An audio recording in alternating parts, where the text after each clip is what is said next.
Merhabalar değerli izleyenler. Farklı tariflerin adresi Gül'ün Mutfak Aşkı YouTube kanalına hoş geldiniz. Bugün sizlerle salatalık ve kuru fasulyeden hazırladığım bir tarifi dilimin döndüğü kadar anlatıp sunmaya çalışacağım. Büyük boy kuru soğanı doğrayarak yapımına başlıyorum tarifin. Kuru soğanı doğradım. Sıra geldi diğer malzemeleri hazırlamaya. Büyük boy kapya biberin yarısını kullanacağım. Hem renk hem de lezzet verecek.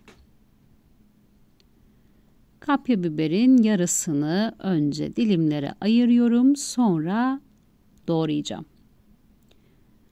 Farklı ve lezzetli tarifler arayanlar için güzel bir alternatif olacak.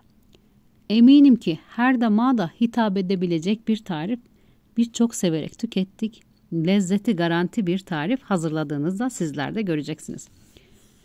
Bir tane de Meksika biberi kullandım. Acı biber, normal tatlı biber de kullanabilirsiniz. Ben Meksika biberinin lezzetini ve acısını çok seviyorum. Turşu olarak da yemeklerin içerisinde de bol miktarda bu şekil kullanıyorum.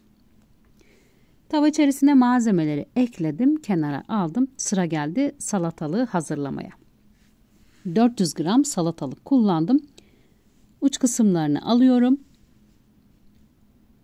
Çok ince olmayacak şekilde yuvarlak yuvarlak salatalığı doğrayacağım.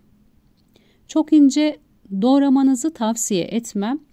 Pişeceği için erir salatalık tarif içerisinde. Doğramış olduğum boyut gayet yeterli. Tavaya ocağa aldım. İçerisine bir kahve fincanı zeytinyağı, 2 diş sarımsağı ekleyeceğim.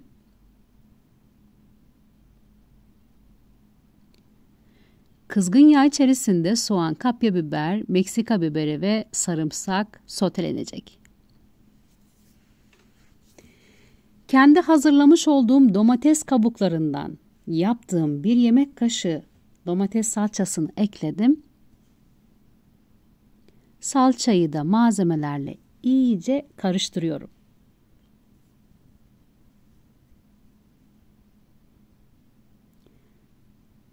Salça malzemelerle tamamen karıştı. Sıra geldi salatalığı eklemeye. Tam bir renk cümbüşü. Haşlanmış bir su bardağı fasulyeyi ilave ettim. Yarım çay bardağı üzüm sirkesi ekledim. 1 çay kaşığı toz şeker, 1 tatlı kaşığı tuz, 1 çay kaşığı kimyon, yarım çay kaşığı karabiber ekledim. Malzemeleri karıştırıyorum.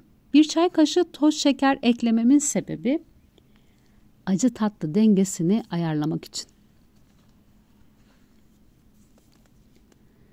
Hazırlamış olduğum tarifin lezzetini sizlere şöyle anlatayım. Hafif turşu tadında, biraz piyaza benziyor. İkisinin karışımı yaptığınızda göreceksiniz. Lezzetini de çok beğeneceksiniz. Ben sizlere lezzetini garanti veriyorum. Karıştırdım. Kısık ateşte pişmeye bıraktım. Kuru fasulye zaten pişmişti. İçerisindeki salatalığın renginin biraz dönmesini bekledim. Ara ara karıştırıp biraz daha pişmesi gerekiyor. İçerisindeki sirkenin sos kıvamını alması lazım. Tüm malzemelerin lezzet olarak birbirine geçmesi. Tekrar ağzını kapatıyorum. Kısık ateşte pişirmeye devam ediyorum. İstediğim kıvama ulaştı.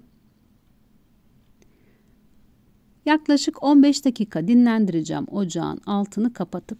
15 dakika dinlendirdiğim tarif karşınızda. Her yemeğin yanında salata olarak, meze olarak tüketebilirsiniz. Gerçekten çok doyurucu da bir tarif. Tek başına bir öğün olarak bile yenilebilir. Ben tabak içerisindeki tarifi sizlere sunum hazırlarken yarısını bitirdim. O derece lezzetli. Üzerine bir parça maydanoz ilave ettim. Şimdiden hazırlayacaklara afiyet olsun. Kanalıma abone olmayı, beğeni yorum yapmayı unutmayın lütfen. Değerli yorumlarınızı videonun altına bekliyorum. Sizlerin görüşleri benim için çok önemli. Tarifin malzemelerini ne miktarda kullandığımı açıklama kısmında belirteceğim. Tarifin malzemelerine açıklama kısmından ulaşabilirsiniz. Pratik, lezzetli, evde bulunan malzemelerle yapılan tarifler arıyorsanız doğru adrestesiniz. Başka lezzetlerde görüşmek üzere. Herkese sevgiler sunuyorum.